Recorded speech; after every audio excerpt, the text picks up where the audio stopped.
I was born in Mexico, in Michoacan, Uruapan. When I was around 5 years old, I came to the US. It was very hard to adapt, especially for me at school, because I was a late speaker. I didn't speak well until I was maybe 7 or so, and having difficulty already with speech and especially with English sort of set me back in school. Coming from the background I come from, being scared, being Mexican, not knowing the language, it's all stress on your life, and you think, I will never add up to be any more than what I am now, or society doesn't think I can do it. So I really lost a lot of love for school and a lot of motivation because of that.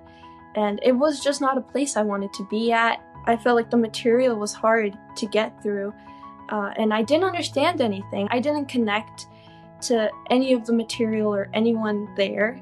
Well, I first heard about AVID, I had this misconception that it was just busy work, but when I went to middle college, it was a requirement to take AVID. That changed really the course of my life. Ms. Mogileski, she is the best teacher. She's been my AVID teacher for 2 years. She has really changed the way I see life, the way I approach academia, really pushes me to grasp for new opportunities. I learned to be resilient, to be very determined to get my goal. I want to get that A, and I will get that A. If I have to stay here and do this and study and do this in the now, I will get it done. And I didn't really have that mentality before. With AVID, it's like setting a new standard for yourself, always challenging yourself to go beyond, because you can go beyond.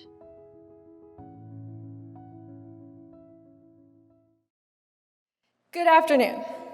It is a pleasure to share my story with you all today. I would like to thank all the people who made me being here possible, from my mentors to my friends and family. During the pandemic, like many other teenagers, I fell out of touch with the world, and especially with math. I'd always loved math, but now I struggle to keep my screen up till the end of class. In all honesty, I do not remember what we learned from 7th grade to freshman year of math. And while I struggled, I saw many of my friends in advanced classes and higher math courses, and I felt like there was something wrong with me for not achieving to the level they were. By the end of sophomore year, I had done pretty well in my geometry class, and I liked my teacher for the course. I felt more confident and comfortable in my abilities as a student until I overheard my teacher saying that his priority was not to teach us strong foundational skills, but instead to pass as many students as he could. For a bit of context, the CAS results for 2020 to 2021, taken from the Livermore Valley Unified School District, my school district, application for grants to the U.S. Department of Education, and percentage of students who met or exceeded standards are the following. In the state of California, the average in math was 33.76%, while for Latinx, it was 20.37%. More specifically, the average in math for the Livermore Unified School District was 46.37%, and for Latinx, it was 25.68%, about a 20% in difference. After hearing the comments made by my teacher, my confidence in math was shattered once more, and dread retook my school life. I was adamant about finding a new path in education, since I could not continue to drag myself to school any longer. Around that time, I saw a flyer about a program named Middle College, which advertised free college credits from dual enrollment, with all fees and materials free to students. It seemed way too good to be true, and I wondered if it was a scam because my school did not advertise it much. I took a leap of faith and I applied anyway, and to my surprise, not only was I accepted, but it turned out to be one of the best decisions of my academic journey. One of the requirements for the program was to take AVID. I hadn't heard much about AVID before, and I didn't know how it would help me in my new academic endeavors, but it quickly turned into my ultimate guide to higher education and academic success by providing opportunities to set goals, both academic and personal, to reflect on performance and growth, as well as to build strong, skills needed for leadership, like active listening and collaboration. Neither of my parents finished high school, much less college. Because of this, I never knew much about higher education or what APs were, how to navigate student loans, scholarships, or the difference between educational institutions. AVID taught me in a year what most of my peers learned in years via their parents. Through tutorials, Socratic seminars, and community activities in AVID, I was able to build camaraderie between my new cohort and approach learning in a new way. Tutorials have been one of the most influential activities in AVID for me, due to their collaborative and strong problem-solving environment. Most of the time, I present math problems to my group because of my desire to do well in math. Thanks to the support of my AVID teacher and the incredible guidance of my math professor, I was able to excel and build my confidence up in one semester.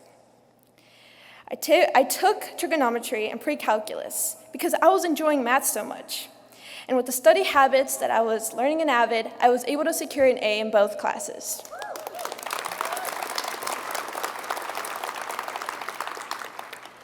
My first semester of junior year, I took Calculus 1, and I applied to become a math tutor to help other community college students. I got the job, and the skills that I learned in study groups are the same ones that I use in every tutoring session, with students of all ages and backgrounds. My experience in AVID has inspired me to pursue a degree in STEM, and perhaps eventually become a community college professor.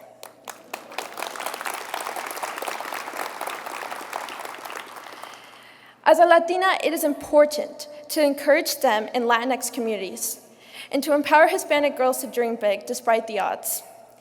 It is alarming to see the disparities in achievement, evident in test scores and history itself. For example, I was shocked to find that Silvia Del Mate was the first Mexican woman to be awarded a PhD in mathematics in 1966. And Katia Chazarrata was the first Mexican-born woman to go to space in June 2022. While these accomplishments are a step in the right direction, it is clear that there is so much more to be done to level the playing field, and that starts with education.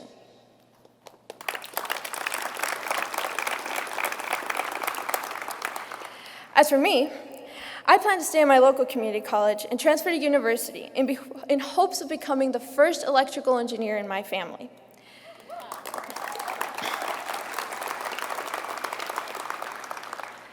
Mom, I will make you proud, and I will not let your sacrifices go to waste. And Paul, thank you for being the best father I could hope for.